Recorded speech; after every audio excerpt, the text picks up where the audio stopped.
friends, myself Aman Kumar Singh. I welcome you all at your own YouTube channel धैर्य academy. Friends, कल हमने चर्चा किया था कि जो फर्स्ट वर्ल्ड वार है और उस फर्स्ट वर्ल्ड वार का इम्पैक्ट भारत के ऊपर किस प्रकार पड़ता है, इकोनॉमिक कंडीशन, साथ साथ हमने पॉलिटिकल कंडीशन को भी क्या किया था, समझने का प्रयास किया था. आज फ्रेंड्स हम उससे आगे चलेंगे. ठीक है, आज उस टॉपिक को पढ़ने का प्रयास करेंगे जिस टॉपिक की सहायता से, या कह सकते हैं कि जिस एक रास्ते से होकर महात्मा गांधी भारत को क्या करते हैं, आज़ाद कराने का काम करते हैं. ठीक है, तो बहुत ही इम्पोर्टेंट टॉपिक है और इस टॉपिक का नाम है सत्याग्रह. क्या नाम है? सत्याग्रह.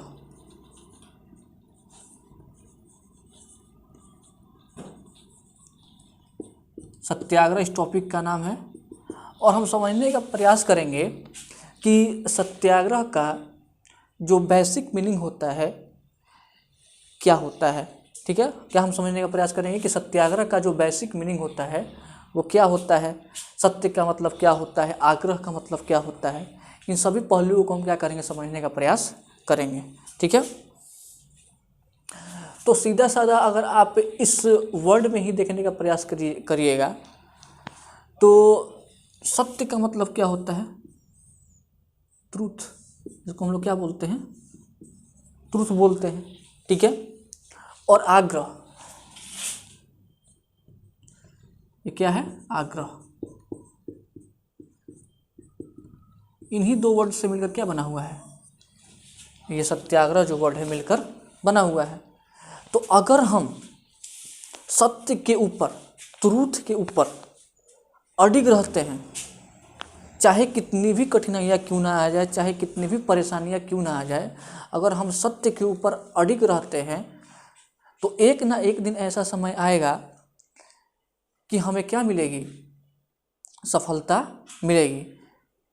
चाहे हम वो जिस कार्य के लिए सत्याग्रह कर रहे हैं, जिस एक्ट के लिए सत्याग्रह कर रहे हैं, अगर हम सत्य पर अडिग रहते हैं, सत्य पर डटे रहते हैं, तो एक ना एक दिन ऐसा समय आएगा कि जिस चीज़ के लिए हम सत्याग्रह कर रहे हैं, जिस मकसद के लिए हम सत्याग्रह कर रहे हैं, वो हमें मिलेगा. ठीक है, तो ये तो हो गया कि आम भाषा में समझने का हमने प्रयास किया कि अगर आप सत्य के ऊपर अडिग रहते हैं, चाहे कितनी भी कठिनाइयाँ क्यों ना आ जाए, तो एक दिन ऐसा आएगा कि आप जिस मकसद के लिए ये सत्याग्रह कर रहे हैं वो मकसद आपका क्या होगा, पूरा होगा. ठीक है, और महात्मा गांधी के द्वारा ही ये जो बेसिकली सत्याग्रह जो टर्म है ये क्या किया गया है, क्वाइन किया गया है. ठीक है, सत्याग्रह जो टर्म है ये महात्मा गांधी ने ही अभी दिया है, तभी तो हम पढ़ रहे हैं. सत्याग्रह जो टर्म है ये महात्मा गांधी ने ही क्या दिया है, भारतीय आंदोलन में इसको क्या किया है, लाने का काम किया है. और सत्याग्रह के दम पर ही महात्मा गांधी ब्रिटिशर्स को क्या करेंगे, कह सकते हो कि एक तरह से झुकाने का काम करेंगे. ठीक है, तो ये तो आम भाषा की बात होगी कि सत्याग्रह का मतलब क्या होता है. अगर हम बुक के प्रोस्पेक्टिव से अगर समझने का प्रयास करें तो सत्याग्रह का मीनिंग अगर हम बुक के प्रोस्पेक्टिव से समझने का प्रयास करें तो क्या समझ में आता है, तो देखिएगा लोग ध्यान से. तो एनसीईआरटी में दिया हुआ है कि Mahatma Gandhi return to India in January 1915. As you know he had come from South Africa where he had successfully fought the racist regime with a novel method of mass agitation which he called सत्याग्रह. देखिएगा, ध्यान समझने का प्रयास कीजिएगा कि यहाँ पर दिया हुआ है कि ऑन 9 जनवरी 1915, कब जी, तो 9 जनवरी 1915 को महात्मा गांधी साउथ अफ्रीका, महात्मा गांधी कहाँ से, साउथ अफ्रीका से चलकर कहाँ पर आते हैं, इंडिया में आते हैं, भारत में आते हैं. ठीक है, साउथ अफ्रीका से चलकर कहाँ पर आते हैं, भारत में आते हैं. साथ साथ आगे क्या दिया हुआ है कि भारत में आने से पहले मतलब ध्यान समझने का प्रयास कीजिएगा कि महात्मा गांधी जब 9 जनवरी 1915 को भारत आते हैं, ठीक है, तो भारत में आने से पहले जहाँ पर वो पहले थे साउथ अफ्रीका में, वहाँ पर भी उन्होंने इस सत्याग्रह को क्या किया था, परिभाषित करने का काम किया था। या इस सत्याग्रह के दम पर ही जो साउथ अफ्रीका में रेसिस्ट गवर्नमेंट थी, रेसिस्ट जो गवर्नमेंट थी, कह सकते हो कि जो रंग भेद की सरकार थी,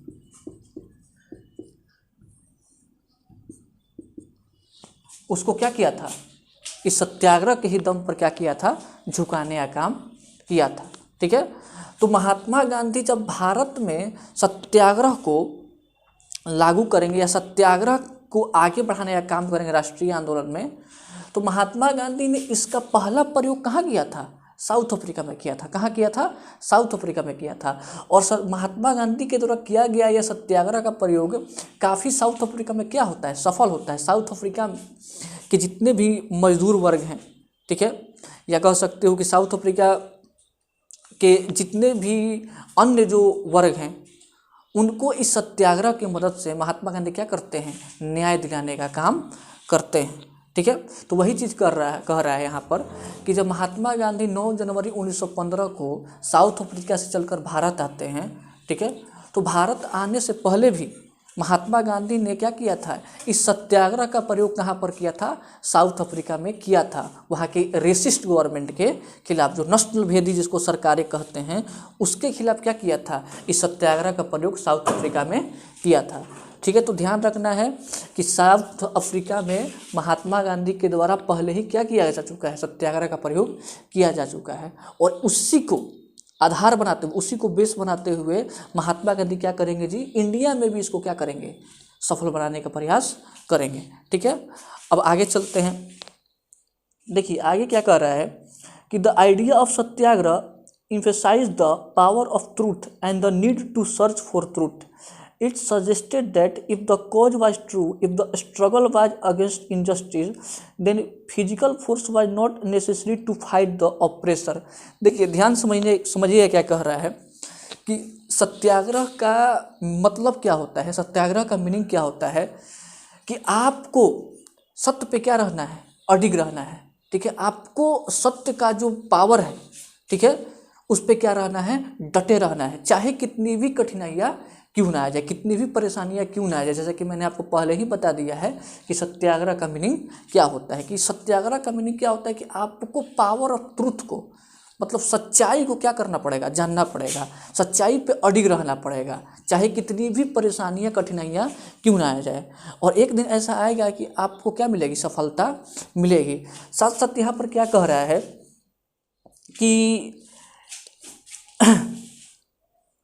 it suggested that if the cause was true, if the struggle was against injustice, then physical force was not necessary to fight the oppressor. अब आगे समझने का प्रयास कीजिए क्या कह रहा है कि अगर आप जिस चीज़ के लिए सत्याग्रह कर रहे हैं, अगर आपका मकसद क्या है, सही है, अगर आपका मकसद सही है, ठीक है, और अगर आपका क्या है, मकसद सही है, ठीक है, तो अगर आपका मकसद सही है तो आपको क्या करना है, फिजिकल फोर्स का इस्तेमाल नहीं करना है। फिजिकल फोर्स का मतलब क्या होता है कि अगर आप जिस चीज़ के लिए सत्याग्रह कर रहे हैं, अगर आप जिस चीज़ के लिए सत्याग्रह कर रहे हैं, तो आपको क्या करना है, शांतिपूर्वक क्या करना है, एक जगह बैठ जाना है। ठीक है, किसी को भी क्या करना है, हानि नहीं पहुंचाना है। ठीक है, और अगर आपका कॉज ट्रू है तो ऑपरेसर को भी क्या लगेगा, एक दिन ऐसा लगने लगेगा कि नहीं, मैं जो कर रहा हूँ वो क्या कर रहा हूँ, गलत कर रहा हूँ, क्या कर रहा हूँ, गलत कर रहा हूँ। तो वही चीज़ यहाँ पर दिया हुआ है कि अगर आप जिस चीज़ के लिए सत्याग्रह कर रहे हैं वो सही है, और जो आपके खिलाफ है या आपको क्या कर रहा है, ऑपरेस करने का काम कर रहा है, आपको दबाने का काम कर रहा है, आपको नीचा दिखाने का काम कर रहा है, आपको एक्सप्लॉइट करने का काम कर रहा है, ठीक है, तो उसको भी कहीं ना कहीं एक दिन ऐसा लगने लगेगा कि नहीं, जो मैं कर रहा हूँ वो क्या कर रहा हूँ, गलत कर रहा हूँ। ठीक है, तो जिस दिन आपके ऑपरेसर को, आपके दबाने वालों को ये एहसास हो गया कि नहीं जो मैं कर रहा हूँ गलत कर रहा हूँ, तो क्या हुआ, सत्य का जय हुआ, सत्य की क्या हुई जी, विजय हुई। ठीक है, तो आपने क्या किया, आप शांति से क्या करते हैं, सत्याग्रह को करते हैं, बिना किसी को नुकसान पहुंचाए हुए, बिना किसी फिजिकल फोर्स का इस्तेमाल किए हुए, अगर आप शांति से क्या करते हैं, अपने मकसद को आगे बढ़ाने का काम करते हैं, अपने डिमांड को रखने का काम करते हैं, और वो डिमांड इस सत्याग्रह के बल पर जब सफल हो जाती है, तो इसी को तो कहते हैं सत्य की जीत। क्या कहते हैं, सत्य की जीत। मतलब अब क्या है, सत्य पर अडिग है। अब देखिए आगे क्या कह रहा है कि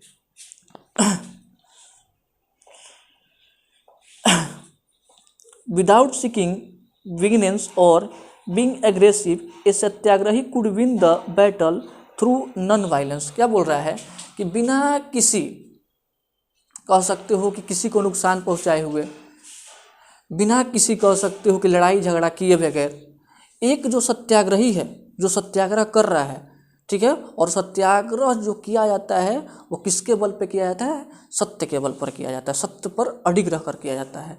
ठीक है, तो सत्याग्रही बिना किसी को नुकसान पहुंचाए हुए ही, बिना किसी को चोट पहुंचाए हुए भी क्या हो सकता है, सफल हो सकता है। बिना किसी वायलेंस के, नॉन वायलेंस के रास्ते पे, अहिंसा के मार्ग पर चलते हुए भी हम क्या हो सकते हैं, सफल हो सकते हैं। वही चीज़ यहाँ पर कह रहा है। अब देखिए आगे क्या बोल रहा है कि this could be done by appealing to the conscience of the oppressor, people including the oppressor had to be persuaded to see the truth instead of being forced to accept truth through the use of violence। क्या बोल रहा है कि सत्याग्रह में जो सत्याग्रही है, मतलब जो सत्याग्रह कर रहा है, उसको क्या करना है, किसी भी प्रकार का वायलेंस नहीं करना है, किसी भी प्रकार का हिंसा नहीं करना है, शांतिपूर्ण तरीके से क्या करना है, अपने मकसद को आगे रखना है, अपने डिमांड को आगे रखना है। और इससे होगा क्या कि जो आपका ऑपरेसर है, जो आपका ऑपरेसर है, जो आपको दबाने का काम कर रहा है, ठीक है, जो आपके साथ इनजस्टिस कर रहा है, जो आपके साथ अन्याय कर रहा है, उसको भी एक दिन ऐसा एहसास होगा कि नहीं मैं जो कर रहा हूँ वो क्या कर रहा हूँ, गलत कर रहा हूँ, क्या कर रहा हूँ, गलत कर रहा हूँ। तो जिस दिन आपके ऑपरेसर को, ठीक है, जो आपके साथ अन्याय कर रहा है, उसको जिस दिन ये लग गया, या उसको जिस दिन ये एहसास हो गया कि नहीं जो मैं कर रहा हूँ गलत कर रहा हूँ, तो इससे होगा क्या कि आपका सत्याग्रह क्या हुआ, सफल हुआ। जिस चीज़ के लिए आप सत्याग्रह कर रहे थे वो क्या हुआ, सफल हुआ। ठीक है, देखिए अब आगे क्या कह रहा है कि by this struggle truth was bound to ultimately triumph। Mahatma Gandhi believed that this धर्म of non-violence could unite all Indians। समझने का प्रयास कीजिएगा, क्या कह रहा है कि अंत में क्या होता है जब आप सत्याग्रह करते हैं, क्या करते हैं, जब आप सत्याग्रह करते हैं, जब आप सत्याग्रह करते हैं तो एट द एंड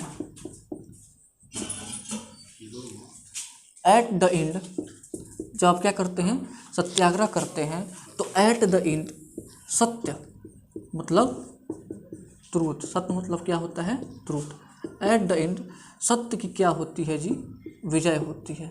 सत्य की क्या होती है, जीत होती है।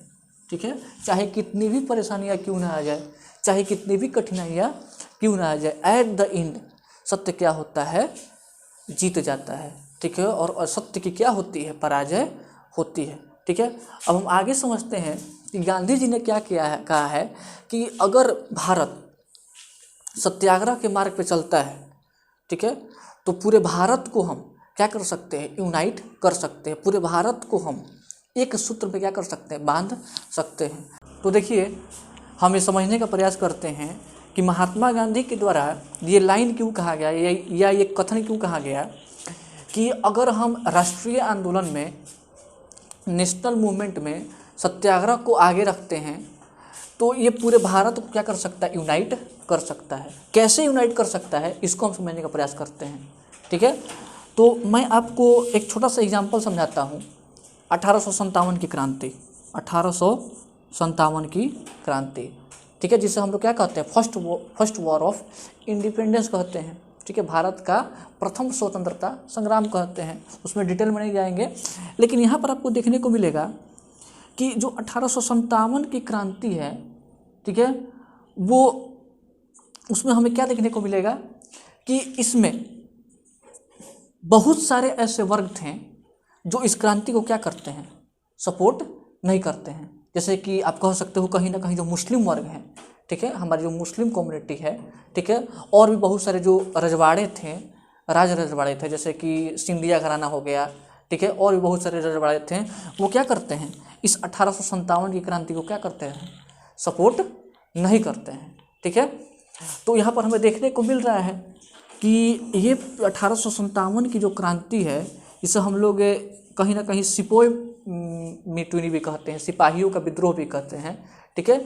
ये क्या कर रहा है, पूरे भारत को क्या कर रहा है, यूनाइट नहीं कर रहा है। पूरे भारत के लोग जोर शोर से क्या कर रहे हैं, इसमें भाग नहीं ले रहे हैं, जिससे कारण आगे चलकर क्या होता है, ये जो आंदोलन है वो क्या हो जाता है, या जो कह सकते हो कि ये जो क्रांति है वो क्या हो जाता है, असफल हो जाता है।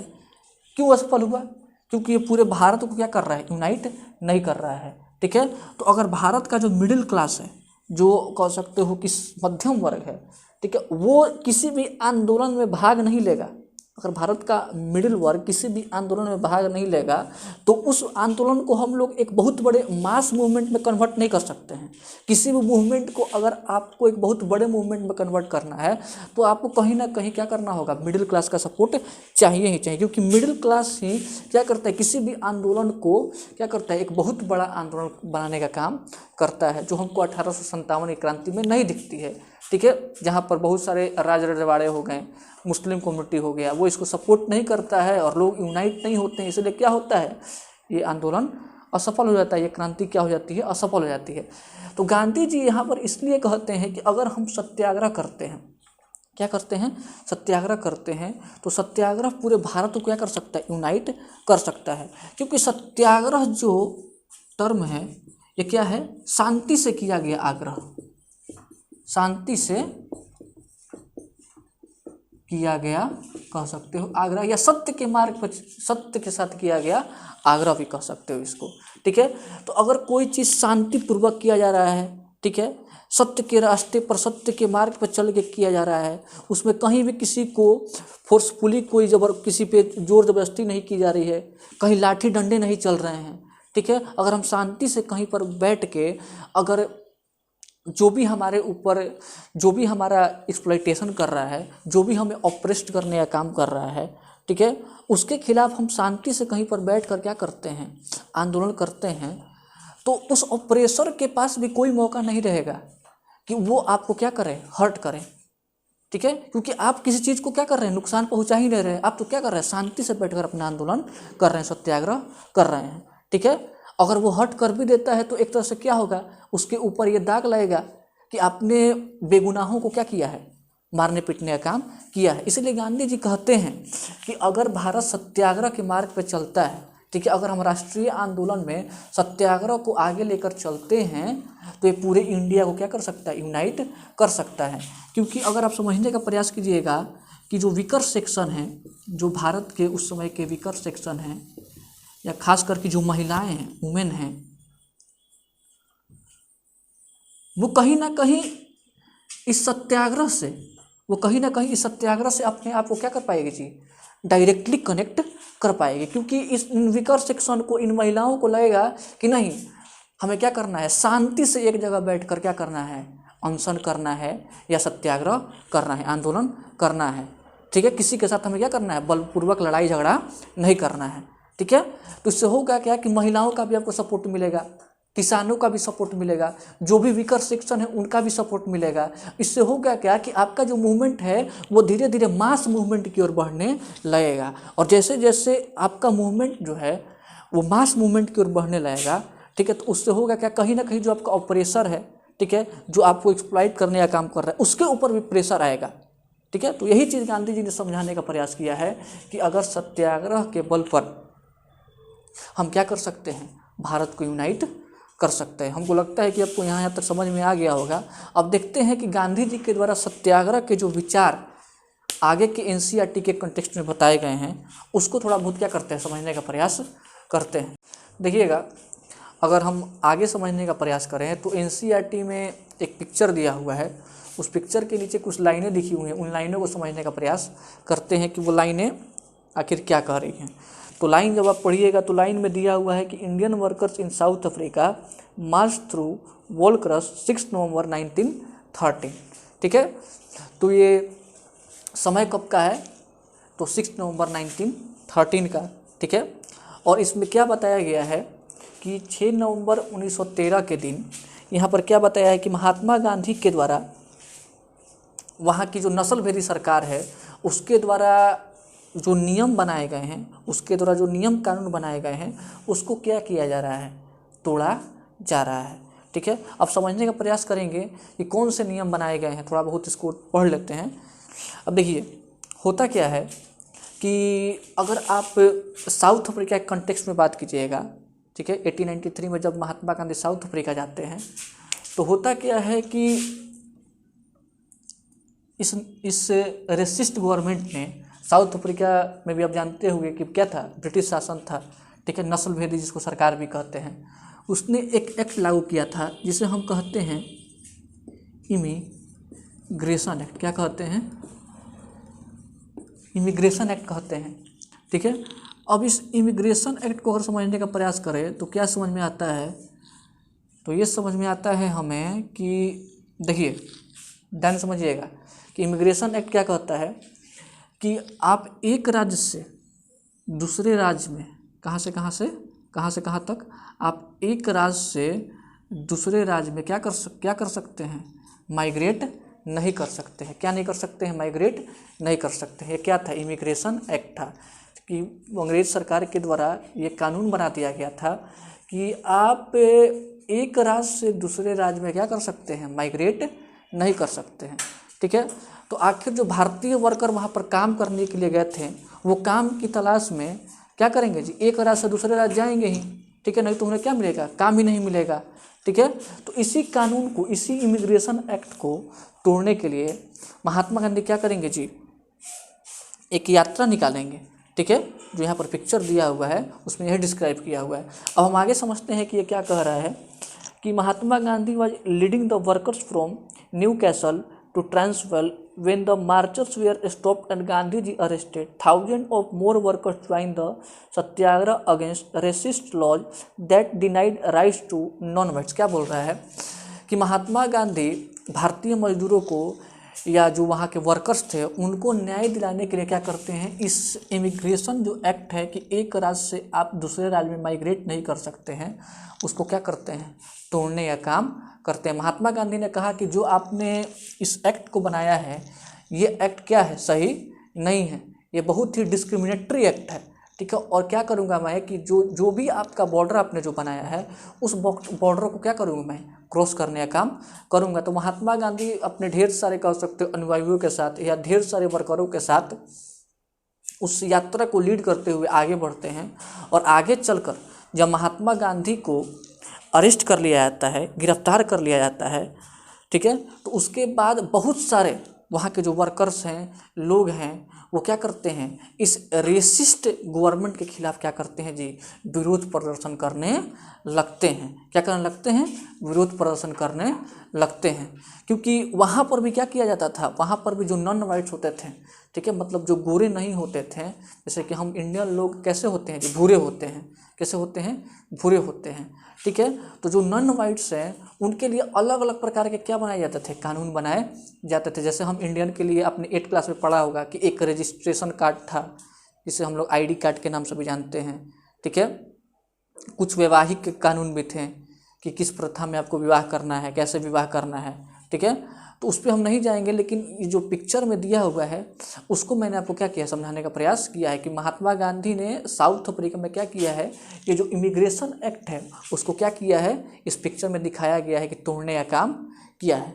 चलिए अब हम आगे देखते हैं कि आगे NCERT क्या कह रहा है, NCERT में क्या दिया हुआ है, तो उसको अगर समझने का प्रयास करें तो देखिए महात्मा गांधी के जो सत्याग्रह पर विचार हैं, महात्मा गांधी के जो सत्याग्रह पर विचार हैं उसको क्या किया गया है, NCERT में परिभाषित किया गया, डिफाइन किया गया है कि महात्मा गांधी सत्याग्रह को किस रूप में देखते थे, किस रूप में समझते थे, उसको क्या किया गया है, यहाँ पर समझाया गया है। तो महात्मा गांधी क्या कहते हैं, अगर उसको समझने का प्रयास करें तो महात्मा गांधी कहते हैं कि it is said of passive resistance that it is the weapon of weak but the power which is the subject of this article can used only by the strong.